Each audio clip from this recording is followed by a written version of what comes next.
Okay, and there's the briefcase, and now we'll soon know in half an hour what's inside it. Welcome back to our super budget coverage. We're now in the half an hour run-up, actually 22-minute run-up, just one more break, then we go straight up to the budget. There's going to be a break-free telecast during the budget. I'd like to tell all our viewers that we have Insta Analysis. Times Now is the best guest, we believe, here in our studios.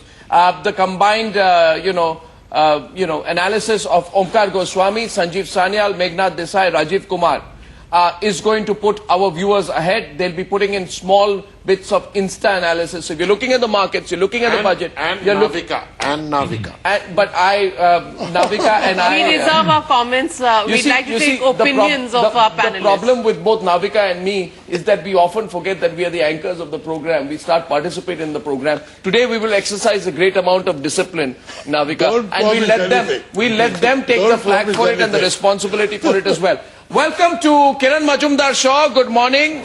And Ajay Sriram. Kiran Mazumdar Shaw, Chairman and Managing Director of Biocon. I like to call Kiran Mazumdar Shaw the most, I would say, vocal member of industry that we have. And we are so happy for that. Ajay Sriram, President of CII and immediate past President of FICCI, Siddharth Birla. Great panel. Okay, Siddharth Birla, we are trying to put out a chart of what's going to make a great budget. What are your 2 points?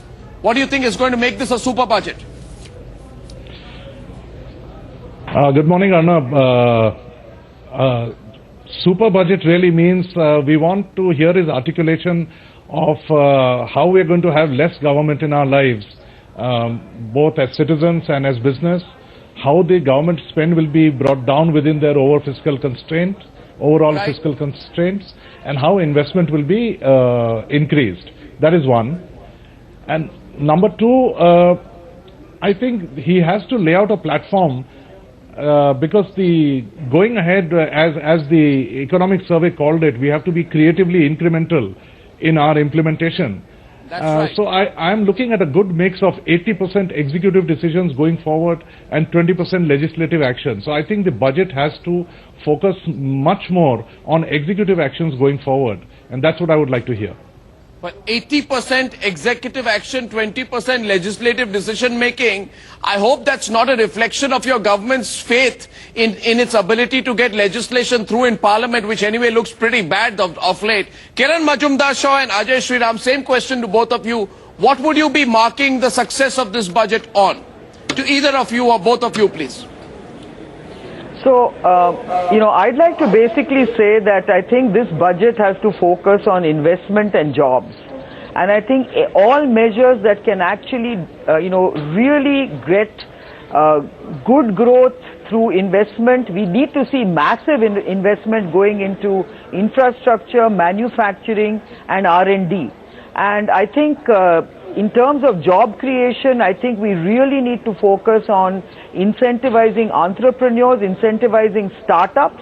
And I think we need to make sure that both these in tandem will really provide this huge growth opportunity for India. So I'm hoping that we hear a whole bunch of measures.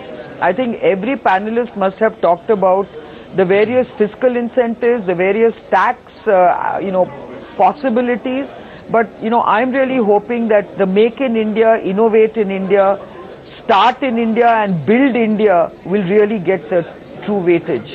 I think it's very, your point you make is very, very relevant, but I'd like to take that forward with Mr. Sriram on whether he agrees with you, and if he does, Mr. Sriram, the danger is very often as far as unlocking entrepreneurship, the theme that Kiran Mazumdar Shaw picks up is concerned, very often it gets reduced to symbolism. We'll set up a 50 to 100 crore fund which is going to then be seed capital. That makes no sense in a country with our demography. What Kiran Mazumdar Shaw is saying, that you got a great idea, you're building skill sets and Make in India, but we now need to see some mega plan which is going to be implemented on a mega scheme. I hope I understood it correctly. If I did, do you agree with me, Mr. Sriram, that symbolism must end? No, I agree with you. I think we want action. We want implementation. But, even promoting entrepreneurship requires certain backstage work to be completed so that people feel that they can do it. I think for a country like India, fiscal consolidation is a must first. We can't have money being lost through leakage and subsidies. We can't have projects not implemented for 5 years and 10 years. We must move for fiscal consolidation one side. We must move for increasing consumption on the other side, which creates the demand. Because that's how the economy can move forward. And one important factor which will help growth of entrepreneurs, growth of innovative thinking is ease of doing business. Today, the complications of starting a new business are so laborious. I think people lose the energy trying to get something going. It's good to see this government is taken up very actively. Like Maharashtra, I believe, where the Chief Minister has very clearly said that you require 70 permissions today to start a business. I brought it down to 35. I want to bring it to 25. I think we require cleaning up like this. We require removal of obsolete laws. We require a sort of an approach where anything out of the ordinary is suspect.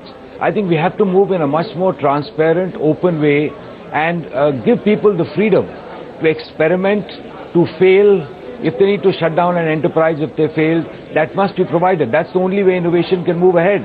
You can't say you have to keep a factory running because you started it. Otherwise, you're going to stymie someone's growth prospects. So I think we require a lot of background work and backstage work to be completed before getting the entrepreneurship and innovation spirit moving in the right way. I just want to push that a little bit more with you, Ms. Shaw. When you're speaking about unlocking entrepreneurship, unlocking skill sets, doing investment, big investment for jobs, you want to see a mega scheme. Do you think the government has the legroom to do something like that, given the fact that there are tight monetary constraints as well? Well, the government actually has a very good opportunity at this time. It's never been better. I mean, look at the $50 billion windfall we've had from just the oil prices. If you look at that, you look at the Consolidation Fund of India. I'm really not sure how we are using that Consolidated Fund of India. There is also a huge opportunity to curb your subsidies because of cash transfers. If you can bring that down to the 1% GDP levels that the government is aiming at, all this frees up a lot of locked resources. And that's the kind of resources that have to be reinvested in job creation. So I think there is a huge opportunity for the government to do a lot. And as Ajay said, I mean, the kind of archaic laws that we have, I mean, I am very focused on innovation, and I can tell you some of the laws are so draconian.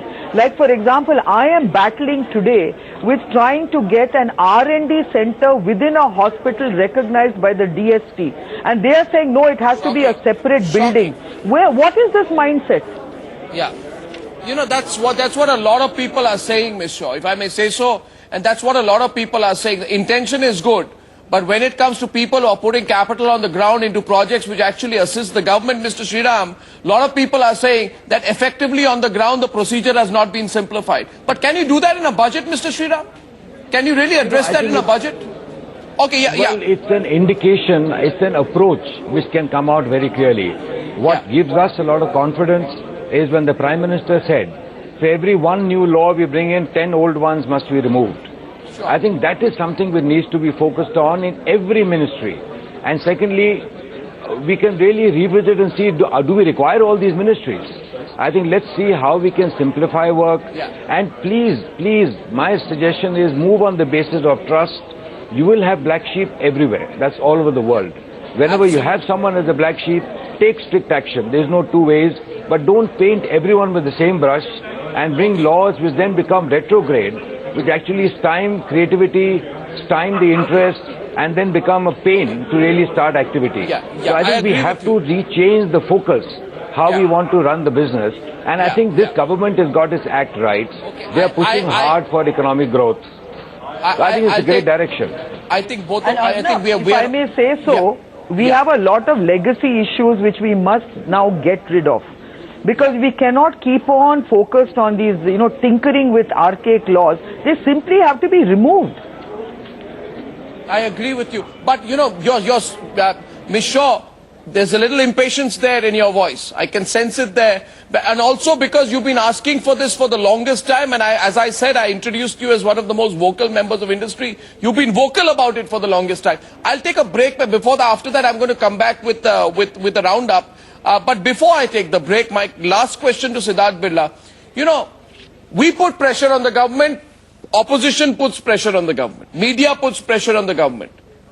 from the point of view of industry, how much time do you give the government to start delivering? Because should they look at a 6-month roadmap, 1 year? Because some people in the BJP are getting edgy, honeymoon period running out. Even industry won't give us more time. How much time what is the time horizon you're looking at to deliver? Mr. Birla. Everything can't be done very quickly, but what I am looking at is a very rapid movement in the 100 days after the budget. And that will set the platform for the next 2 years perhaps.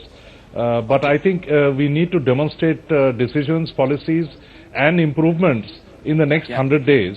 Everything cannot be announced in the budget. But let's take a 100-day window after the budget. Okay, that's pretty tight actually. That's pretty tight. I want to thank Kiran Mazumdar Shaw, Siddharth Birla and Ajay Sriram for joining us. I look forward to talking to you after the budget. I take a 120-second break. When we come back on the other side, we're going to do the final roundup of what we think will be the makings of a super budget.